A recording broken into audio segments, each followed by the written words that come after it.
Bienvenue, bonsoir à tous. Dans l'actualité en Côte d'Ivoire, ces affrontements à Ndoussi, après les heures chaudes du week-end, le ministre de la Réconciliation et de la Cohésion nationale a appelé à la retenue et au calme.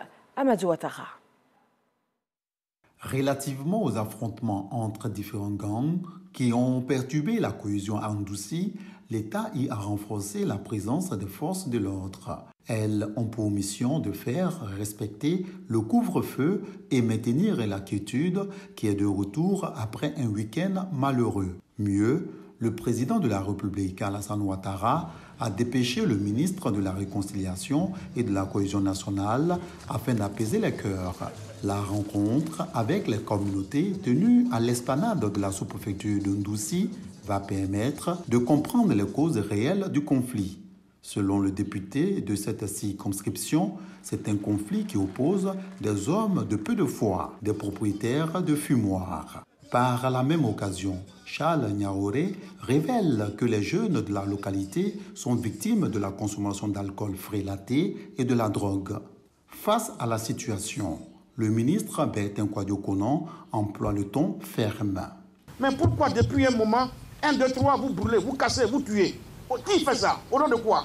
Un Ivoirien, un jeune n'a plus peur de tuer quelqu'un, de brûler les magasins, brûler les maisons pendant que des gens dorment dedans? Vous venez d'où? Et vous êtes qui pour faire ça tout le temps? Et qu'est-ce que vous croyez? Que ça va continuer comme ça? Mohamed de l'autre. Le ministre va écouter successivement les porte-paroles des victimes de ces violences, au nombre desquelles celles des commerçants et des familles qui ont vu leur domicile et magasins incendiés. Bertin Kouadio-Konon assure les communautés. L'État va prendre ses responsabilités. Avec un peu de recul, nous reviendrons ici pour espérer penser définitivement les plaies, parce que ce qu'ils doivent savoir, ceux qui habitent ici, Ndoussi est un carrefour qui accueille tout le monde. Et chacun est venu ici pour chercher son bonheur, son mieux-être. Cela ne peut se faire que dans la quiétude, par le travail.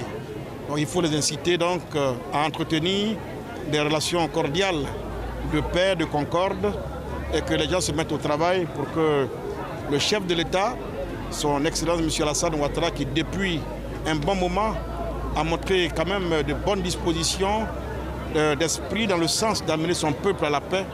Tout ce que nous pouvons demander aux Ivoiriens, c'est de lui emboîter le pas. Un travail de fond va se faire avec beaucoup d'entités, le ministère donc de la Sécurité, le ministère de la Défense, le ministère de la Cohésion, de la Solidarité. Ensemble, on va essayer de regarder pour voir en amont comme en aval les solutions à apporter qui soient les plus efficaces pour que ce soit définitivement réglé. Les guides religieux et chefs traditionnels de Ndoussi se sont engagés à renforcer la sensibilisation.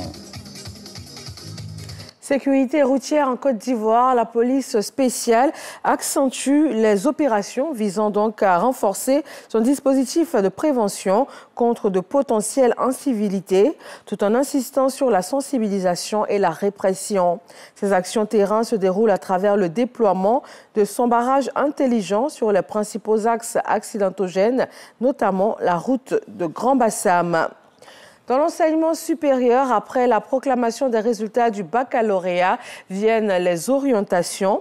Le ministère de l'Enseignement supérieur et de la Recherche scientifique initie les journées de l'orientation du bachelier.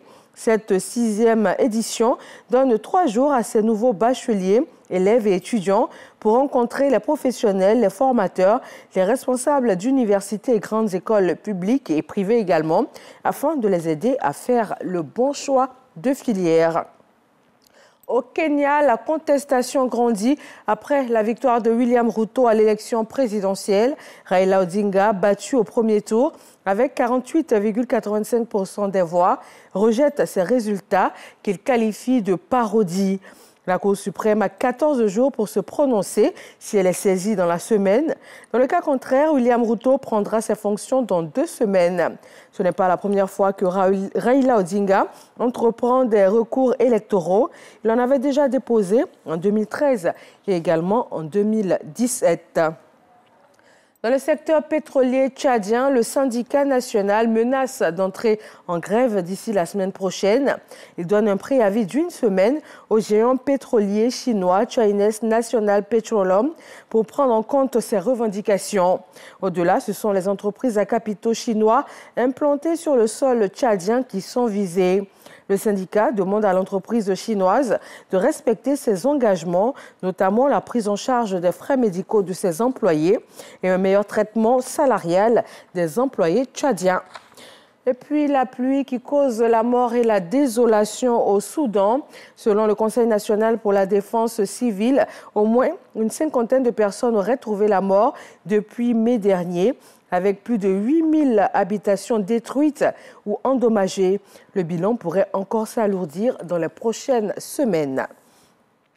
Merci de rester sur RTI 1 pour l'information. Rendez-vous à 20h.